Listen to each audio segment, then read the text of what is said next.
Hey everyone, it's Ian, and we're on part 3 of our Batman Inktober. This time we're starting off with Firefly. Firefly is a really cool character and sometimes depicted in a lot of different ways.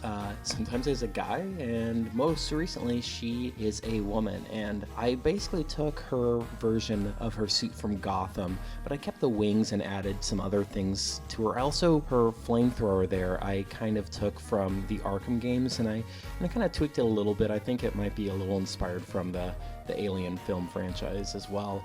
But for these first couple figures, I mostly light them from below, so it has this kind of dramatic lighting. She has all this fire around her, and I don't know, I think it really makes for a dramatic piece. I'm fairly happy with how it came out. Really cool character, not used enough. And next up, we have Killer Croc. Again, there are so many different versions of this character. Some have a mild skin condition to a full-blown lizard or reptilian man. I wanted to go somewhere in between. I made him a little bit more extra than he appears in the Suicide Squad movie, so he looks a little bit more fantastical than that, but not too fantastical where he doesn't fit in with some of the other characters that I have drawn, so he looks like he's a part of that world. This one definitely took the longest out of all the ones I inked, I think because of all those scales, and I again lit him from below. It is another pretty dramatic looking piece, but I am really happy with the way it came out. I think he looks really intimidating. I think it looks fairly simple in a way where you just see the scales and the dark and the light of those scales. There's no additional rendering with any kind of hatching or anything like that. It's pretty much black and white besides the water ripples, and yeah, I really like how this one came out. It's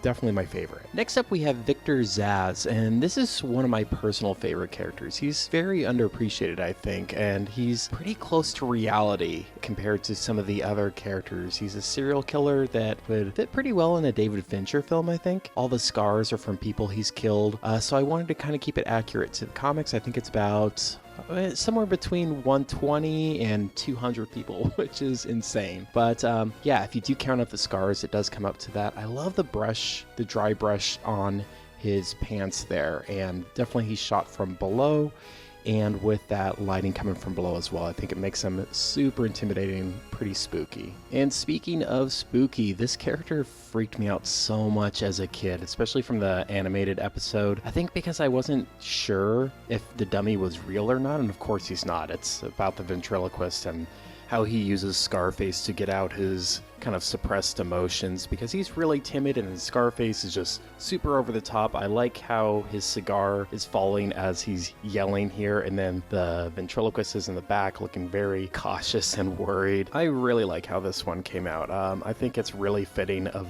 the character. I like the duality of it here, and my younger self will be proud I overcame my fears of Scarface here. Next up we have Bane, and Bane has become a lot more popular, probably because of Tom Hardy's portrayal in The Dark Knight Rises, but in the comics he's usually depicted almost monster-esque. He's a really hulking character. In fact, Hulk is a good description. They almost kind of make his body look on par with Hulk. He's just huge and really over the top. I wanted to tone that down a little bit. I wanted to make it look like it was fairly achievable to do. I mean, you don't really see anybody look like this in real life, but I didn't want it to look so detached from an actual human, which he is. He's just a guy that basically takes super steroids and he gets really big.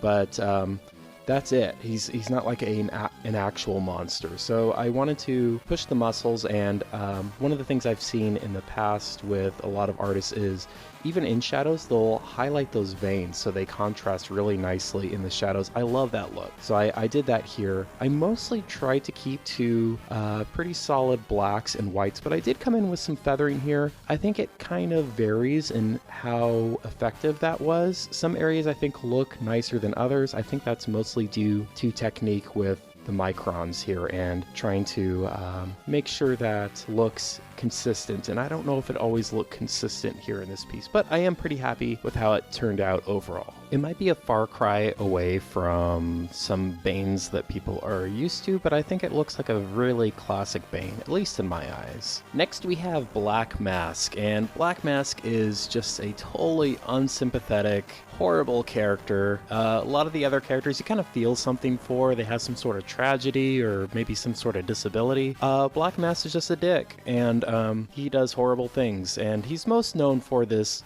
obviously, this black mask that he wears, so I wanted to pull in a little bit closer and really focus on this skull mask that he has. The challenge really is because it is a black mask and I have a black background, I need to figure out a way to make sure the details of the skull mask and the highlights pop out, so I do use a dry brush to achieve that. I think it turned out okay. I also have him kind of rolling up his sleeves and putting on his gloves, getting ready for his dirty deeds he's about to do.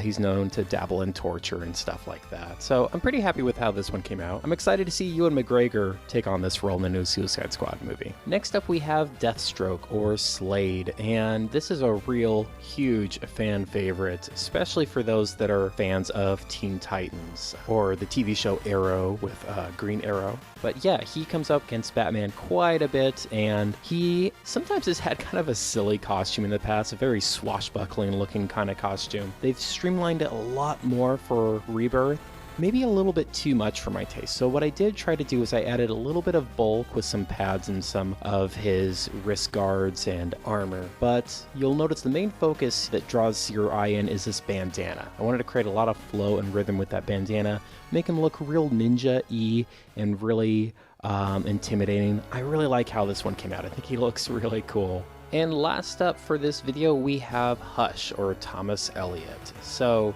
for this one, the main challenge that I realized is how the bandages are applied, because a lot of times they're applied in a lot of different ways, and that makes sense if he's taking them on and off, but more than anything, I just wanted to make sure the bandages made sense. They weren't going actually inside of his mouth or anything like that. I wanted to make sure there was room created for his eyes and his mouth. I also wanted to give his trench coat some of that dry brush touch. I think it works better on his arm instead of his shoulder. And for his face, I actually did some more classic kind of hatching. It looks a little bit more like Jim Lee inspired kind of hatching, kind of a sketchy kind of quality.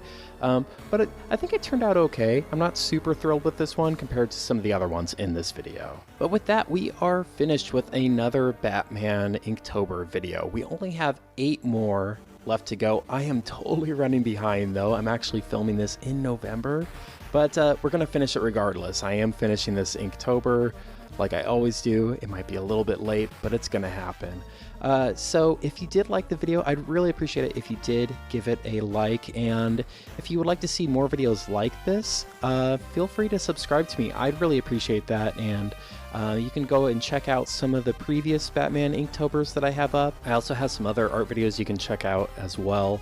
You can follow me on Instagram or really any social media. It's just my name, iangoudelock, at any of those. I really do appreciate you guys for staying till the end here and checking this all out. Thank you so much, and I will see you guys in the next one. Have a good one, guys.